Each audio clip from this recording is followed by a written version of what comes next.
ते आपल्या आता प्रेग्नेन्सी योगाच्या स्टुडंट आहेत, तर ते प्रेग्नेन्सी योगाबद्दल पण तुम्हाला गाईड करतील आणि ओव्हरऑल छान गाईड करतील. आणि मला त्यांचं नेचर खूप आवडतं, कारण म्हणजे त्या डॉक्टर आहेत. तर त्यामुळे प्रेग्नेन्सी योगामध्ये कोणी काहीही विचारू दे, म्हणजे प्रेग्नेन्सी योगामध्ये ओपन कम्युनिकेशन असतं. म्हणजे सगळी मलाच नाही विचारत, तर ग्रुपवर विचारतात आणि ग्रुपमधल्या सगळ्या जणी एकमेकींना मदत करतात. तर नेहमी डॉक्टर म्हणून उत्कर्षा मॅम नेहमी सगळ्यांना रिप्लाय द्यायला पुढे असतात की त्यांना जे ज्या गोष्टीबद्दल माहिती असतं तर त्या नेहमी पर्सनली सगळ्यांना मदत करतात. आणि हा त्यांचा गुण मला खूप आवडला आणि मी त्यांना विचारलं की आमच्या फर्टिलिटी स्टुडंटला पण तुम्ही कन्सल्ट कराल का? तर त्यांनी एकदम आनंदाने ही जबाबदारी स्वीकारली. तर त्यामुळे जे आपले ऑनबोर्ड डॉक्टर आहेत, तर त्यातल्या एक डॉक्टर आपल्या उत्कर्षा मॅम सुद्धा आहेत, ज्या की 7 वर्ष होमिओपॅथीमध्ये एकदम डॉक्टर की म्हणजे हाडाचा डॉक्टर बोलतात तसं एकदम धर्म पाळून डॉक्टर की करत आहेत. ते म्हणजे मी तुम्हाला त्यांचा एक सेंटेन्स सांगते. मी त्यांना विचारलं, मॅम तुम्ही कन्सल्टेशनचे चार्जेस किती घ्याल? तर त्यांचं असं होतं की मॅम तुम्ही कन्सल्टेशनचे चार्जेस किती घ्याल? तर त्यांचं होतं की मॅम मला फक्त पेशंट बघणं समजतं, पैशाचं मला काही समजत नाही, ते तुम्ही ठरवाल. तर अशा एकदम सेल्फलेस, आत्ताच्या काळात सेल्फलेस व्यक्तिमत्व आपल्या आयुष्यात आहेत. Hand over to doctor Utkarsha Lad.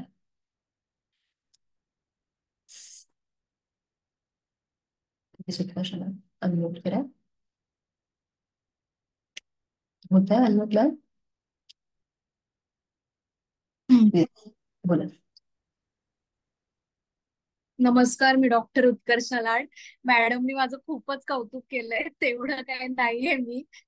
Me just आहे म्हणजे तसाच स्वभाव आहे, तर मी काही ठरवून काही केलेलं नाहीये.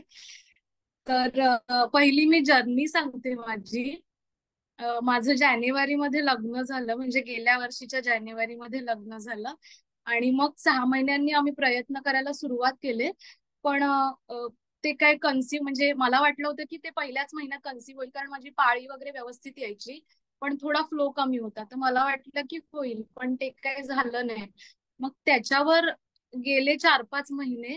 आणि मग मी ठरवलं असं की मी स्वतःच ठरवलं की काहीतरी इथे गडबड वाटते, तर आपण टेस्ट करून घेऊयात. मग मी हॉर्मोनल टेस्ट स्वतःच केल्या.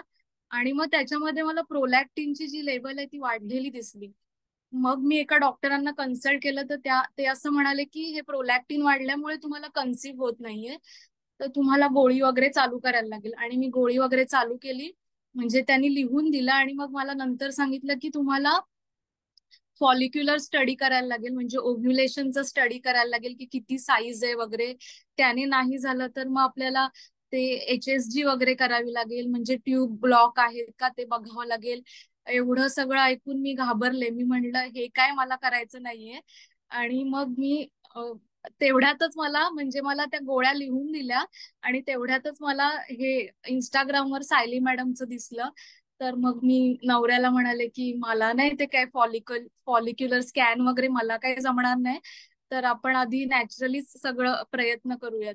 आणि मग मॅडमना फोन केला. आणि तेव्हा कसं होतं, मॅडम फोन करायच्या स्वतः. आता त्यांचा बिझनेस खूप ग्रो झालाय, म्हणजे मी जॉईन केल्यापासून त्यांची टीम पण वाढले. पण तेव्हा माझ्या वेळेस मॅडम स्वतः फोन करायच्या आणि ते सगळं समजावून सांगायच्या.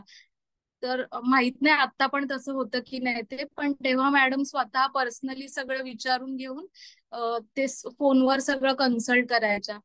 आणि मग मी ठरवलं की 1 जानेवारीची आपण बॅच निवडूया. आणि मग 1 जानेवारी ते 3 महिन्यांचं मी हे घ्यायचं ठरवलं. सगळं प्रोसेस वगैरे झाली माझी. आणि मग 8 एक दिवस मी फर्टिलिटी, किंवा 15 एक दिवस मी फर्टिलिटी योगा केला असेल. आणि त्याच्यानंतर मला असा थकवा वगैरे यायला लागला, तो म्हणजे सकाळी उठायला जमायचं नाही. तर मी मॅडमना सांगितलं की मला ना ते उठायला जमत नाहीये सकाळी. आणि मग मी म्हंटल की हे तर पिरियड्स माझे लेट होत होते 2-4 महिने, तर मला वाटलं हे असं पिरियड्स लेट झाल्यामुळे ते मला थकवा वगैरे असं वाटत असेल. पण तरी पण मी एक चान्स घेतला UPT करायचा, की बघूया, करून तर बघूया. आणि मग ती पॉझिटिव्ह आली. आणि मग मॅडमनी मला थेट मग प्रेग्नन्सी योगाला शिफ्ट केलं. तर ही जी होती प्रेग्नन्सीची जर्नी. आणि त्या प्रेग्नन्सीच्या जर्नीमध्ये अजून एक महत्वाचा मुद्दा होता की आम्ही काश्मीरला जेव्हा गेलो ना, म्हणजे जानेवारीच्या आधी डिसेंबरमध्ये, तेव्हा ते मला कन्सिव्ह झालंय. तर कदाचित त्या वातावरणाचा वगैरे फरक पडला असेल आणि रिलॅक्स माइंडचा पण फरक पडला असेल फर्टिलिटीवर. तर मला असं वाटतं की हे पण काही जणांनी प्रयत्न करून बघायला पाहिजे, की एक वातावरण चेंज करून बघायला पाहिजे. तर ते त्या काश्मीरच्या वातावरणातच बहुधा मला ते कन्सिव्ह झालं असणार आहे. माहित नाही कधी कधी झालंय ते माहित नाही, पण बहुधा त्याचा एक परिणाम असेल. आणि मॅडमचा एक पायगुण म्हणू शकतो सुंदर वेलनेस सेंटरचा, जसं त्या म्हणाल्या, तर ते मला कन्सिव्ह झालं. आणि मग आता मी प्रेग्नन्सी योगाची स्टुडंट आहे पहिल्याच महिन्यापासून. तर मला असं वाटतं की घेतात लोक, म्हणजे गर्भसंस्कार आणि प्रेग्नन्सी योगा असं क्लासेस होत असतात ऑनलाईन पण. पण आपल्या क्लासचं वैशिष्ट्य असं आहे की तिथे तुम्हाला म्हणजे घडवतात पूर्ण असं. फक्त योगासन आणि फक्त गर्भसंस्कार असं काय नाहीये. तर ते पूर्ण माणूस म्हणून ते तुम्हाला घडवण्याचा प्रयत्न करतायत. आणि मह- अ, हे काय आहे की त्या म्हणजे 30 एक वर्षाच्याच असतील मॅडम, म्हणजे माझ्या बरोबरच्याच असतील. पण त्यांची कॉन्फिडन्स लेवल आणि ते मॅनेज करण्याची जी क्षमता आहे आणि जी मॅच्युरिटी आहे ना, ती माझ्यात तरी नाही आहे ह्या वयामध्ये.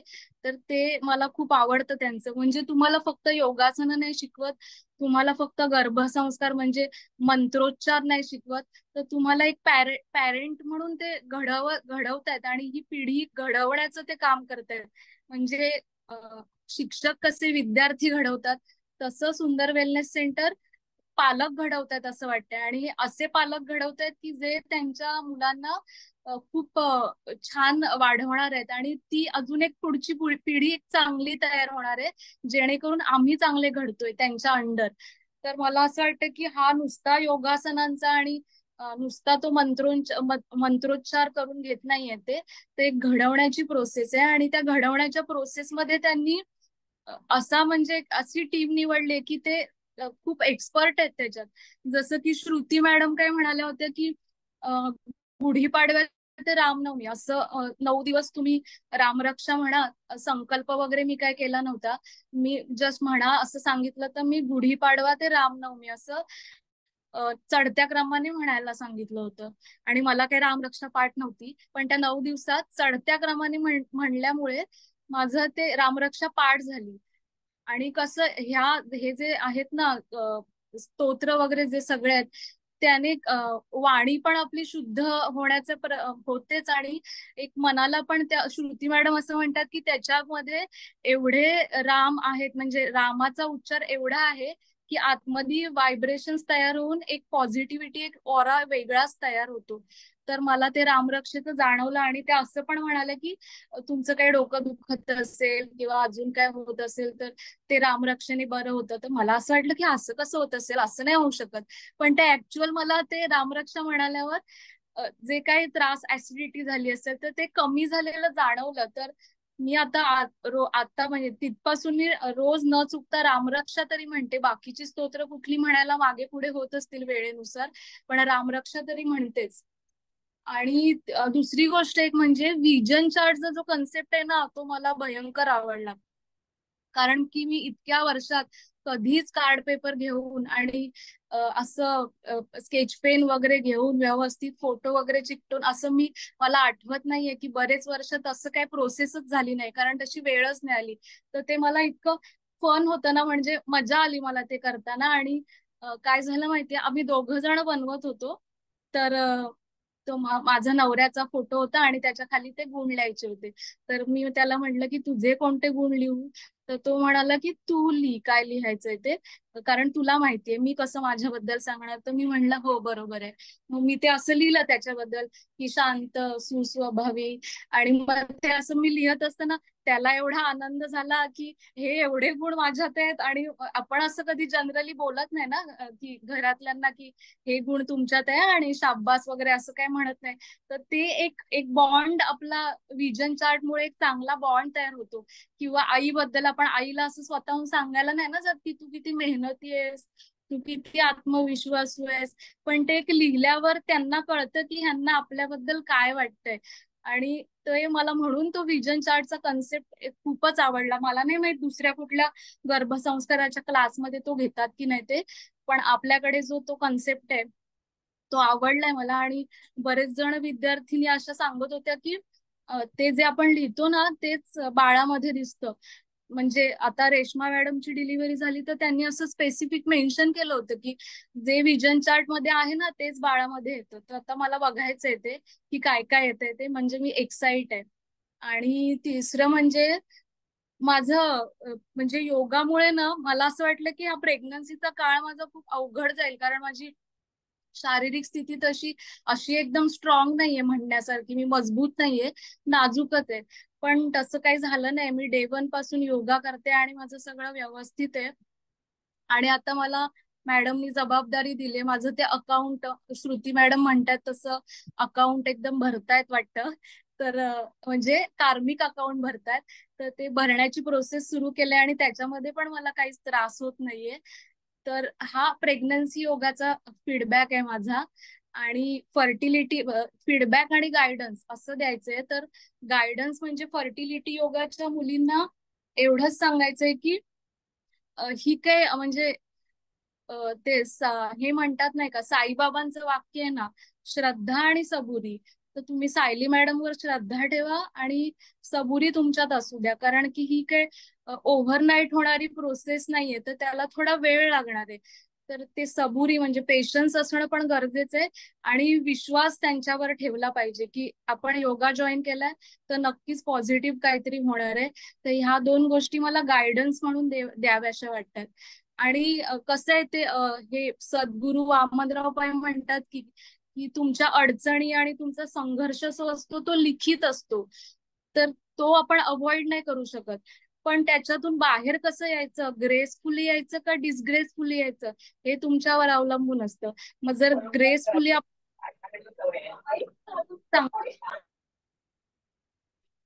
तर ती संगत तुम्हाला चांगली मिळाली, म्हणजे मला आपल्याला सगळ्यांना ती संगत एक जी आहे ग्रेसफुली या सिच्युएशन मधून बाहेर यायची, तर ती चांगली मिळाली. तर त्या संगतीचा आपण फायदा घेऊयात. म्हणजे फर्टिलिटी योगावाल्यांना मला हेच सांगायचंय की आपण ह्या सिच्युएशन मधून ग्रेसफुली बाहेर येऊयात. जे आहे ते लिखित आहे आणि वेळ आल्यावर ते होणारच आहे. म्हणजे कन्सिव्ह व्हायचं नाही व्हायचं ते वेळेवर अवलंबून आहे, पण आपण ह्याच्यातून बाहेर येताना एकदम ग्रेसफुली येऊ द्या. आणि त्याच्यासाठीच तुम्हाला ते इमोशनल वेलबिंगचे सेशन ठेवलेत की तुम्ही कुठे खचून नको जायला. आणि श्रुती मॅडमचा पेशन्स म्हणजे तर हाय लेवलचा आहे. त्यांनी तर बरीच वर्ष वाट बघितली आणि नंतर कन्सिव्ह झाले. तर ते पण मला एक कौतुक वाटतं की कुठून बरं एवढे पेशन्स आणले असतील त्यांनी, की कसं एवढा तो काळ काढला असेल त्यांनी. तर त्यांच्याकडे बघून मला वाटतं आपण थोडंसं शिकलं पाहिजे. आणि श्रद्धा आणि सबुरी ते इंस्टाग्रामवर व्हिडिओ नाही का येतो, रुको जरा सबर करो, तसं वाला असा आपण ऍटिट्यूड ठेवायला पाहिजे की ठीक आहे होईल, हळूहळू होईल होईल. तर असा आपण ऍटिट्यूड ठेवला पाहिजे. हा गायडन्स आहे. आणि बाकी एक सेशन माझं गुरुवारी अटेंड करा तुम्ही, म्हणजे त्याबद्दल म्हणजे मेडिकल गायडन्स जो आहे तो गुरुवारचं सेशन मॅडमनी ठेवलेलं आहे. तर एवढं पुरेसं आहे मॅडम, मला वेळ पण कमी आहे ना मॅडम. Thank you so much. मला खूप छान वाटत होतं तुमचं ऐकायला. मला ते असं स्वतःचा अभिमान वाटला की अरे आता गुरुवारी आहे ना, थोडं जास्त वेळ आपल्याला ऐकायला मिळणार आहे. So thank you so much. तुम्ही खूप छान प्रकारे गाईड केलं आणि तुमच्या फीडबॅक वरून मला जे पोचवायचंय म्हणजे अल्टिमेट गोल आहे की एक छान पिढी घडवणं, म्हणजे पालक त्यातून आपोआप घडतायत पण माझं मोटिव्ह तेच आहे की नेक्स्ट जनरेशन घडवणं. हे तुमच्या फीडबॅक मार्फत मी म्हणजे एक पोचपावती मिळते. सो थँक्यू सो मच उत्कर्षणा, तुम्ही खूप छान पद्धतीने मॅच्युअरली सगळ्यांना खूप छान समजवलं. Thank you so much. एकदा श्रुती मॅम आल्यात का मी चेक करते. आपल्या उत्कर्ष मॅमला आता 7वा महिना सुरू आहे ना.